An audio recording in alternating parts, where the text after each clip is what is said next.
অনামিকা দরজা বন্ধ করেছে দেখে অনামিকার বাবা বারবার দরজায় বাড়ি দিতে দিতে বলল, মা এমন কোনো কাজ করিস না, তোর কিছু হলে আমাদের কি হবে বল। তোর বাবার কথাটি শোন মা, দরজা খোল, আমরা তোকে বিশ্বাস করি, তুই এমন কাজ করতে পারিস না। না বুঝে তোকে বকা দিয়েছি, তার জন্য আমাকে মাফ করে দে মা। ভেতর থেকে অন্যা বাধা শেষ করে অনামিকা বলল, না আমি এই জীবন রাখবই না, এত অপমান অপবাদ নিয়ে আমি আর বেঁচে থাকতে চাই না, তোমরা আমাকে ক্ষমা করে দিও। বাবা বলল, আমরা আছি তো, অন্য লোকেরা কি বলবে বলুক, তোকে তো দেখিয়ে দিতে হবে সবাইকে, এর জন্য হলেও তো তোকে বাঁচতে হবে। মা বলল, মারে তোর বাবার কথা শোন একবার। কিন্তু বাবা আমি যে পারবো না এই মুখ কাউকে দেখাতে। আর মা তুমিও তো এখন সুখী হবে, তোমার মেয়ে তো নষ্ট। চুপ কর পাগলি মেয়ে, কোনো সমস্যা নেই, তুই যে কাজ করিসনি সে কাজে লজ্জা পাবি কেন? আর মানুষ কি বলে বলুক, তা আমাদের শোনার টাইম নেই। হ্যাঁ রে মা, তুই তাদের দেখিয়ে দে তুই কেন মরবি। অনামিকা বাবা মায়ের মুখে এমন কথা শুনে গলা থেকে ওড়নাটা খুলে ফেলে এবং ঘাট থেকে নেমে দরজার দিকে চলে আসে। দরজা খুলতেই মা বাবা অনামিকাকে জড়িয়ে ধরে। তো আমার লক্ষ্মী মেয়ে, আর জীবনে এমন সিদ্ধান্ত নিবি না, আমাদের তুই একটি মেয়ে, তোর জন্য আমরা বেঁচে আছি। আর সে তুই যদি আমাদের ছেড়ে চলে যাস, বল আর কখনো এমন করবি না? ঠিক আছে বাবা, আর কখনো এমন করবো না, আমি প্রমিস। মা বলল, মনে থাকে যেন, আর আমি তোকে আজ খাইয়ে দিব। বাবা বিজয় এমন কেন করলো আমার সাথে? জানি না রে মা, আমি ওকে কত ভালোবেসেছিলাম, ওর জন্য তোমাদের মিথ্যা বলেছি, তোমাদেরকে ঠকিয়েছি, আর সেই বিজয় আমাকে এত বড় ধোকা দিল। বাদ দে সব, তুই নিজেকে প্রতিষ্ঠিত কর, দেখবি এমন কত বিজয় তোর কাছে আসবে। বলে দরজা দিয়ে বের হতে যাবে, তখনই বিজয়ের বড় ভাই রেজাউল কবির এসে বলল, বা বাবা মেয়েকে দেখি ভালো শিক্ষা দিচ্ছেন ফুপা।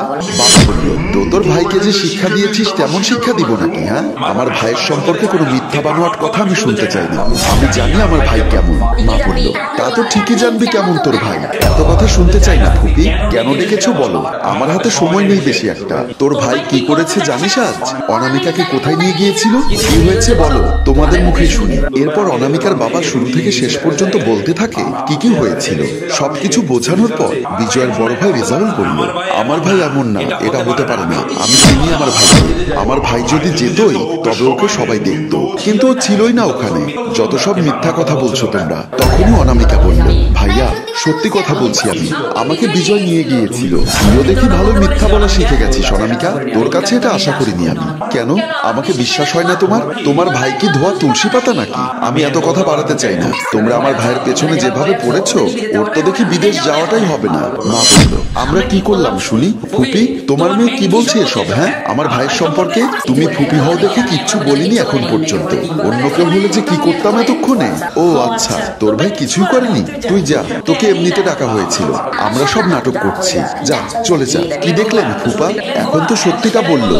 সবাই চুপ করে আছে, কেউ কোনো কথাই বলছে না, মাথা নিচু করে আছে। আর রেজাউল চলে আসে।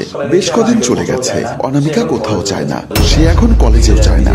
বিজয় আজ বিদেশ চলে যাবে, কিন্তু একটি ফোন বা মেসেজ কিচ্ছু দিল না, আজ যে চলে যাবে সেটাও বলছে না। এই কথাগুলো মনে মনে ভাবতে থাকে, তখনই ফোনে একটা মেসেজ আসার শব্দ হয়। অনামিকার সাথে সাথেই ফোনটি হাতে নেয়, এই বুঝি বিজয় মেসেজ দিল, কিন্তু না, অফিস থেকে এসেছে মেসেজ। একটি কথা, সত্যিকারের কাউকে মন থেকে ভালোবাসলে সে হাজারো কষ্ট দিক, তবুও মন তার দিকেই পড়ে থাকে। ঠিক তেমনই অনামিকাও এখনো বিজয়কে ভালোবাসে। সে উঠে বাবা মায়ের কাছে চলে যায়, বাবা মা আমি এখন নিয়মিত কলেজে যেতে চাই, ক্লাস করতে চাই। বাবা বলল, এটা তো খুব ভালো কথা, ভালো লাগে না বাসায় বসে বসে থাকতে? মা বলল, হ্যাঁ ভালো করে পড়াশোনা কর মা, নিজের পায়ে যে তোকে দাঁড়াতে হবে। হ্যাঁ মা ঠিক আছে, কাল থেকে কলেজে যাব। ঠিক আছে মা। অনামিকা কলেজে যাবে, রাস্তায় কিছু ছেলে ওর দিকে হাঁ করে তাকিয়ে আছে। একজন বলল, দেখ দেখ কে যায়, কতদিন পর বের হলো, নিউজে দেখেছি, জানো না এসব মেয়ে কি করে? দেখ বন্ধু কি মাল, কিছুদিন আগে ভাইরাল হওয়া মেয়েটি দেহ ব্যবসা করে, আর বলে কিনা আমি আমার স্বামী নিয়ে এসেছি। আচ্ছা আমি বুঝলাম না, এই বেশ্যাগুলো পড়াশোনা করে কি করবে? তখনই একটা ছেলে আকাশ এসে ওদের তাড়িয়ে দেয়, আর অনামিকাকে বলল, আমি তোমার সম্পর্কে সবকিছুই জানি, একটি জিনিস নোটিস করছো, তুমি আগে যখন কলেজে আসতে কত বন্ধু বান্ধব ছিল। অনামিকা বলল, সময় মানুষকে অনেক কিছু চিনিয়ে দেয়, আমার বিশ্বাস তুমি এই কাজ করনি, আমাকে ফাঁসানো হয়েছে। হয়েছে জানি না। আমি একটি কথা বলি। হ্যাঁ বলুন। এই পৃথিবীতে যাকে বেশি বিশ্বাস করবেন সেই আপনাকে ঠকাবে। এই মানুষগুলো চেনা বড়ই দায়। হ্যাঁ ঠিক বলেছেন। আচ্ছা তাহলে আজ আসি। অনামিকা চলে যায়। আকাশ ওর যাওয়ার দিকে চেয়ে থাকে। বাড়িতে এসে অনামিকা আকাশের কথা ভাবছে। একটা ছেলে সবটা জেনেও কিভাবে এতটা ভরসা আর সুন্দর করে কথা বলতে পারে। কি মাধুর্য ছেলেটির চেহারায়। এমন সময় অনামিকার মোবাইলে কল আসে। কলটি রিসিভ করতেই বিজয় বলল, হ্যালো অনামিকা, আমি বিজয়। বিজয়ের কণ্ঠ শুনে অনামিকা কিছুক্ষণের জন্য হিতাহিত জ্ঞান হারিয়ে ফেলে। সে অবাক হয়ে যায়। বিজয় বলল, এতটা অবাক হওয়ার কি আছে? আমি তোকে জাস্ট সরি আর ক্ষমা চাওয়ার জন্য কল দিয়েছি। এসব কিছু দেখার পর আর জানার পর, শোন বিজয়, আজ থেকে তুই যদি অনামিকার সাথে কোনো যোগাযোগ করিস তাহলে তোর স্থান এই বাড়িতে হবে না। আর তোর যে বড় ভাই আছে সেটা ভুলে যাবি। ভাইয়া, এটাতে তো অনামিকার কোনো দোষ নেই। দোষটা হলো আমার। আমি ওকে সে খারাপ জায়গায় নিয়ে গিয়েছিলাম আর আমি ভয় পেয়ে অনামিকাকে ফেলে এসেছি। চুপ কর, যা হবার তা হয়ে গেছে। এটা তুই যদি স্বীকার করিস তাহলে তোর ভবিষ্যতে বড় ধরনের ক্ষতি হবে। আমি ভাই হয়ে সেটা করতে দিতে পারি না। বাকিটা আমি বুঝে নিব। তুই যতদিন বিদেশে না যাচ্ছিস তোর মোবাইল আমার হাতে দে। বিজয় আর কিছু না বলে মোবাইলটি বের করে বড় ভাইকে দিয়ে দেয়। রেজাউল মোবাইল নিয়ে বের হয়ে যায়। আমি অনেক চেষ্টা করেছি অনু, বিশ্বাস করো, কিন্তু ভাইয়ার জন্য পারিনি। জোর করে বিদেশ পাঠিয়ে দেয়, তাই কোনো যোগাযোগ করতে পারিনি। তুই আমাকে ভুল বুঝিস না। অনামিকা কান্না করতে করতে বলল, তুমি ভাইয়ার ভয়ে চুপ থাকছো আর আমার যে সব শেষ হয়ে গেল। সেদিন যদি একটু পাশে থাকতে তাহলে আজ আমার লাইফটা হয়তো সুন্দর থাকতো।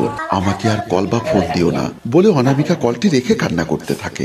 আকাশকে দেখা যায় অনামিকাদের বাড়িতে বাবা মায়ের সাথে বসে গল্প করছে। তারা কি বিষয়ে কথা বলছে সেটা অনামিকা দূর থেকে বুঝতে পারছে না। সে দাঁড়িয়ে দাঁড়িয়ে সবটা দেখছে।